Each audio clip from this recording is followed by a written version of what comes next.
You ever get that feeling, like even when you know you're good at English, you still get kind of nervous before a big test?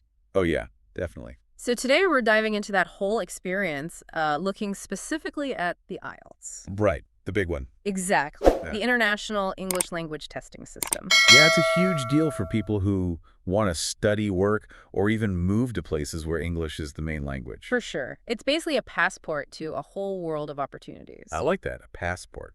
So to get a real sense of what it's actually like to take the IELTS, we're going to check out a speaking test from a YouTube video uploaded by Bark TV. Oh, cool. Yeah, our test subject today is a guy named Amir, and we'll be following along with him through all 3 parts of the speaking exam. We'll see the tough parts for sure, Uh-huh. but also some pretty funny moments that pop up along the way. Sounds good. I'm ready. Okay, so part 1 of the IELTS speaking test is all about easing the candidate in, right? It's personal questions, everyday stuff. You might think, easy peasy, but you gotta remember you're doing all this in what might be your second or even third language, Oh, absolutely. with an examiner who's listening to every single word you say. Yeah, it's got to be nerve-wracking. Totally. And they're not just grading your grammar, but also your fluency. Right? How smoothly you speak, how well you keep the conversation flowing. Exactly. Yeah. So let's actually hear what this sounds like. In this clip, Amir is asked about his favorite foods for dinner. Okay, let's hear it. Okay, here we go. He loves his tea. I can relate to that whole can't imagine a day without it thing. Me too. Mm-hmm. But I did notice, even though his grammar wasn't perfect, he got his point across, and with personality. Yeah, exactly. And that's a key takeaway here. The examiners aren't looking for robotic perfection. Right, it's about communication. Yeah, they want to see that you can actually use English in real-life situations. Definitely. So what does that mean, effective communication in this context? Well, it's a few things. Clarity is important. Can the listener understand you? Then there's coherence. Do your ideas flow logically? And of course, fluency plays a big part. Uh-huh. Even with a few grammar mistakes, Amir spoke at a good pace, used a variety of words, and didn't hesitate too much. Yeah, those are all good signs. Exactly. So it's not just about knowing all the rules, it's about using the language confidently and naturally, even under pressure. You got it. Makes sense. But while part 1 might seem simple, don't get too comfy, Oh, why is that? because things are about to get a bit more challenging in the next part. Uh-oh. So picture this. 1 minute to prep a 2-minute speech Oh, geez. about a monument. Any monument in the world. Oh, man, the pressure. Talk about pressure. Right. Not only do you have to think of something interesting to say right there on the spot, but you also have to use a wider range of vocabulary Oh, yeah, for sure. and show you can structure a longer response. It really tests your ability to think on your feet. Yeah. In terms of both content and language. Absolutely. Yeah. So let's see how Amir does with this challenge. He decided to talk about the National Parliament of Bangladesh, Okay. a building designed by the famous architect Louis Kahn. I'm curious to see what he focuses on. Me too. Let's listen. Right. He fit a lot of info into those 2 minutes. He talked about the history, the architect, the design. Good. He even mentioned it being a restricted area, not your typical tourist spot. Not at all. Yeah. What did you think of his performance? I think he showed some good skills. He clearly understood what he was supposed to do, describe the monument, Yeah. give some historical context, and offer a personal observation or two. I agree. But I did notice a few things he could have done better. Oh, yeah. Like what?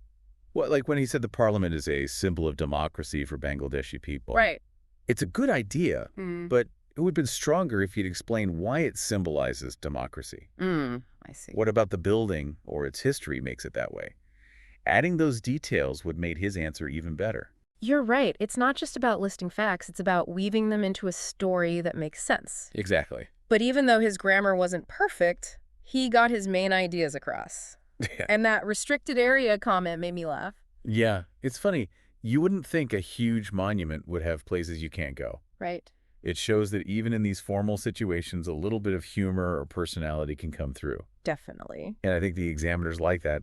They want to see that you're a real person, not a robot. Now, if you think part 2 is tough, buckle up. Oh, no. Because part 3 of the IELTS speaking test takes things to a whole new level. Really?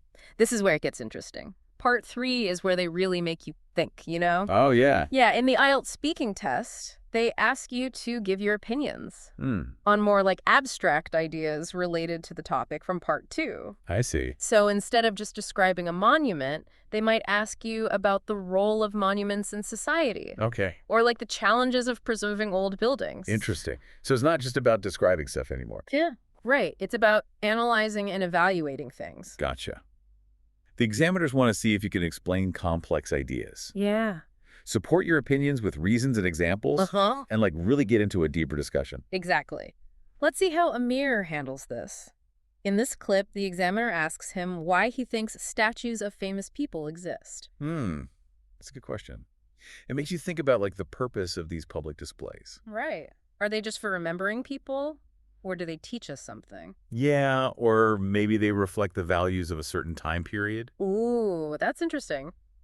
Let's hear what Amir says. Okay. I like that he talked about cultural values. Yeah. He's trying to say that these statues often show what a society admires. Makes sense. He's saying statues can be like symbols. Yeah, of ideals or accomplishments. Right. But he could have made his answer even better with specific examples. Whoa, you're right. Instead of just saying statues can teach us about our culture, he could have mentioned a specific statue Uh-huh. and then explained what it teaches us about that culture's values or history. That would have given his answer more depth, for sure. Okay, let's hear one more clip. This time, Amir is asked if he thinks all monuments and buildings should be preserved. Wow, no matter what, that's tough. Yeah, where do you draw the line? It's a complicated issue. On one hand, you want to preserve history and make sure future generations can learn from it. I agree. But on the other hand, it costs a lot to preserve things. True.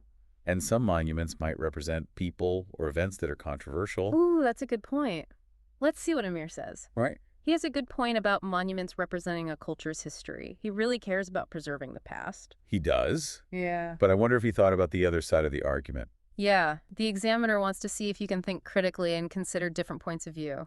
Exactly. Amir could talk about the downsides of preserving everything. Like the cost or the fact that it might glorify bad parts of history? Right, if he had done that, it would show he really understands the issue. Definitely. But even though he didn't fully explore all the angles, his strong opinions and willingness to discuss are good. For sure. And that's a key takeaway for anyone taking the IELTS speaking test. What is it? Don't be afraid to say what you think, even if you're not an expert. Good advice. The examiners want to see that you can think critically, explain your ideas, and back up your views with reasons and examples. Well said. So we've gone on quite a journey with Amir through all 3 parts of the IELTS speaking test. We have. It's been really interesting to see his strengths and weaknesses. And it's given us a good idea of what the examiners are looking for. It's also shown us the human side of language learning. The nerves, the humor, the struggle to express complex ideas in a second language. It reminds us that good communication is about so much more than just perfect grammar. It really is. It's about connecting with another person, sharing your thoughts and ideas. And handling those cross-cultural communication challenges with grace and maybe even a little bit of humor. I like that.